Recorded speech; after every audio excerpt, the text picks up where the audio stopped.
Bill గురించి అండి. కాదండి, ఇప్పుడు మనకు రవికుమార్ గారు మాట్లాడారు, చాలా అంశాల్లో మేము ఎన్డీఏకి వ్యతిరేకంగా ఓటేసాం. సో ప్రయోజనాల దృష్ట్యా అనుకూలంగా ఓటేయచ్చు, వ్యతిరేకంగా కూడా ఓటేయచ్చు. సో గతంలో చాలా సందర్భాల్లో మేము నిరూపించాం. సో మేము వేసేటటువంటి ఓటు లేకపోతే మేము ఇచ్చేటటువంటి మద్దతును బట్టి మమ్మల్ని శంకించాల్సినటువంటి అవసరం లేదు అనేటటువంటి అంశాన్ని వాళ్ళు మాట్లాడారు. నిజమేనా? అది మీరు అంగీకరిస్తారా వారి మాటల్ని? లేదండి. ఆయన వాళ్ళు వైఎస్ఆర్‌సీపీ వాళ్ళు ఇప్పటి వరకు వ్యతిరేకంగా ఓటేసినట్టు గత 6 సంవత్సరాల్లో అయితే ఎక్కడా లేదు. ఇంకొకటేంటంటే, ఇప్పుడు హైదరాబాద్‌నే ఒక రాజధానిగా మనం తీసుకుంటే తెలంగాణ రాజధాని. వైఎస్ రాజశేఖర రెడ్డి గారు, చంద్రబాబు నాయుడు గారు చేసిన పనులు ఏయన్నా ఉంటే వాటిని కొనసాగించారు. ఆ విధంగా అభివృద్ధిలో ముందుకెళ్తూ వెళ్ళిపోయారు. సో ఆ పరిస్థితిలో వైఎస్ రాజశేఖర రెడ్డి గారిని నిజంగా అభినందించవచ్చు. కానీ ఇక్కడ ఆంధ్రప్రదేశ్ విషయానికి వస్తే మరి అభివృద్ధి అనే దానికి జగన్మోహన్ రెడ్డి గారు ఎందుకు ఆటంకాలు సృష్టిస్తున్నారు అనేది వారికి వారి పార్టీ వాళ్ళే ఆలోచించుకోవాలి. ఎందుకంటే ఇప్పుడు గత 5 సంవత్సరాల్లో మనం ఒక రాజధాని తీసేసి 3 రాజధానులు అది ఇది అని చెప్పేసి ఫైనల్ గా ఏ రాజధాని ఫైనల్ చేసుకోకుండా ఒక 10 సంవత్సరాలు కామన్ క్యాపిటల్ ని కాస్తే మొన్న జూన్ 2వ తారీఖు కల్లా అలానే వదిలిపెట్టేసిన పరిస్థితి.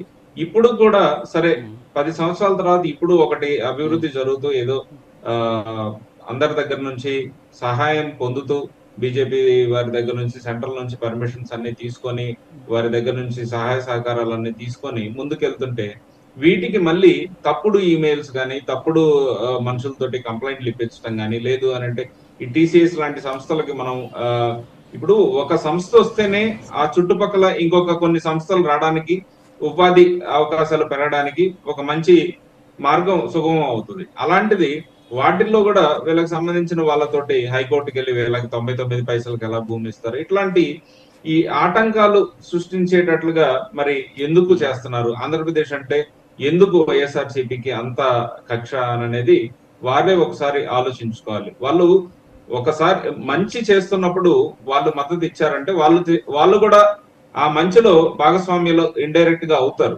ఇక్కడెక్కడో సంబంధం లేని దానికి, ఇక్కడ అవసరం కూడా లేని దానికి మద్దతు ఇచ్చే బదులు రాష్ట్రంలో జరుగుతున్న డెవలప్మెంట్ల మీద మద్దతు అనేది ఇస్తే కొంచెం మంచిగా రాష్ట్రం ముందుకెళ్తుంది అనేది నా రాజుగారు. ఓకే రాజుగారు, ఓకే అభివృద్ధి విషయంలో చెప్పండి రాజుగారు. అభివృద్ధి విషయంలో వైఎస్ఆర్ కాంగ్రెస్ పార్టీ చేసినటువంటి అభివృద్ధి తెలుగుదేశం 10% కూడా చేయలేకపోయింది. పోర్టుల నిర్మాణంలో గాని, అదేవిధంగా మెడికల్ కాలేజీల నిర్మాణంలో గాని, సచివాలయాల నిర్మాణంలో గాని, వెల్నెస్ సెంటర్ల నిర్మాణంలో గాని, ఆర్బీకేల నిర్మాణంలో గాని, అన్ని రకాలైనటువంటి నిర్మాణాల్లో మేము అగ్రస్థానంలో ఉన్నాం. ఇంటింటికి వెళ్లి సంక్షేమాన్ని అందజేయడంలో మేము అగ్రస్థానంలో ఉన్నాం. మా మేనిఫెస్టోలో ఏం చెప్పామో అవన్నీ 100% అమలు చేశాం. ఈ రోజు ఏంటండి, తల్లికి వందనం ఉంది. తల్లికి వందనం ఏంటండి, ఎక్కడన్నా సక్రమంగా అమలైందా? పెన్షన్లు 1,50,000 పెన్షన్లు కట్ చేశారు. ఏ పథకం వీళ్ళు సమగ్రంగా అమలు చేశారు? గతంలో రుణమాఫీ అన్నారు, రుణమాఫీ ఏమైందండి? అన్నారు 1,40,000. ఒక్క నిమిషం వస్తాను, మిగతా వాళ్ళు ఉన్నారు. ఒక్క నిమిషం అండి రవికుమార్ గారు, దానికి ఏదో మీరు వివరణ ఇస్తారని నేను పిలిచాను కానీ ఒక్క నిమిషం ఉండండి ప్లీజ్. మెరుపుల మహేష్ గారు క్లోజ్ చేయండి. మరి మనకు రవికుమార్ గారు అనేక అంశాలు మాట్లాడారు. సో వారికి బహుశా మీరు ప్రతిపక్షంగా సమాధానం చెప్పాల్సినటువంటి బాధ్యత ఉంది.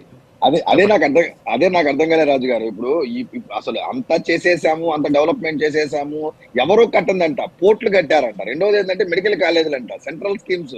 రెండోది ఏంటంటే సచివాలయాలు కట్టారంట, ఆర్బీకే సెంటర్లు కట్టారంట. నిజంగానే సార్ వైఎస్ఆర్సీపీ వాళ్ళు నిజంగానే అంత డెవలప్మెంట్ చేస్తున్నట్టయితే, నిజంగానే మీరు ప్రజలకి డబ్బులు అయితే ఇచ్చారు, మేము కాదనట్లేదు. డెవలప్మెంటే మీరు చేసినట్టయితే మరి 11 సీట్లకు పడిపోవడానికి ఆస్కారం ఉండదు కదా.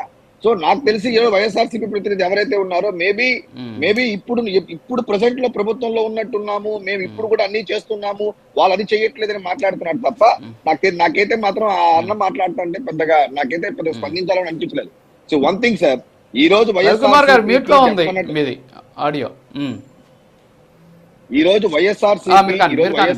ఎవరు అవునన్నా కాదన్నా వాళ్ళు బీజేపీ మద్దతు అడిగినా ఇవ్వకపోయినా, మాకు నీ మద్దతు అవసరం లేదని బీజేపీ ఎన్డీఏ చెప్పినా కూడా నేను ఇస్తాను అని వెంపర్లాడుతూ ఢిల్లీ దాకా వెళ్లే ఏకైక పార్టీ ఏదైనా ఉంది అంటే అది వైఎస్ఆర్సీపీ పార్టీ మాత్రమే.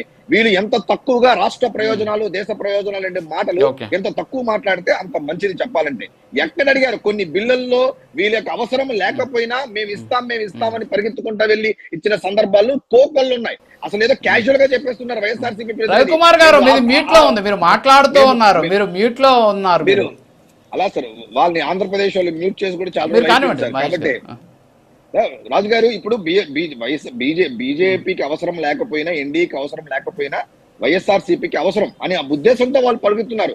ఎక్కడో చోట మా మీద సాఫ్ట్ కార్నర్ చూపించండి, రేపు భవిష్యత్తులో ఎవరెవరు లోపలికి పోవాల్సి వస్తుందో ఎక్కడో కొద్ది రోజులైనా మాకు ఆ స్పేస్ కొద్దిగా ఇవ్వండి అని చెప్పి వాళ్ళు ఏదైతే వెంపలాడుతున్నారో ఈరోజు ఆంధ్ర రాష్ట్ర ప్రజలందరూ కూడా గమనిస్తున్నారు. ఎందుకు సార్ పర్టికులర్ గా స్టాండ్ తీసుకోవచ్చు.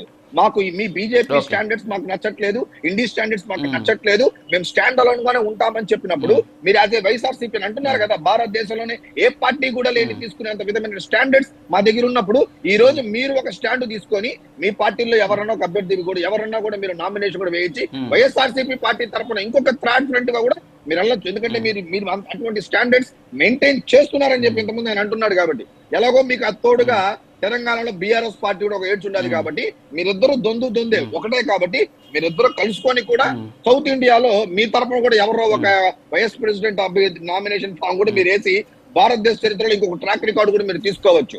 మాకు ఇండియా వద్దు, లేకపోతే వీళ్ళు వద్దు అని చెప్పి థర్డ్ ఫ్రంట్ గా జగన్మోహన్ రెడ్డి లీడ్ చేసినా బాగుందని నేను అనుకుంటున్నాను సార్. కాబట్టి ఇవన్నీ జరిగే పని కాదు. వద్దన్నా మేము మీకు ఓటేస్తామనే పార్టీ, నువ్వు అవసరం లేదన్నా ఎన్డీఏకి ఓటేస్తామనే పార్టీ భారతదేశంలో ఏదైనా ఉంది అంటే అది ఒక వైఎస్ఆర్సీపీ పార్టీ మాత్రం తెలియజేస్తుంది. థ్యాంక్ యూ మెరుపుల మహేష్ గారు, బండారు రామ్మోహన్ గారు, అలాగే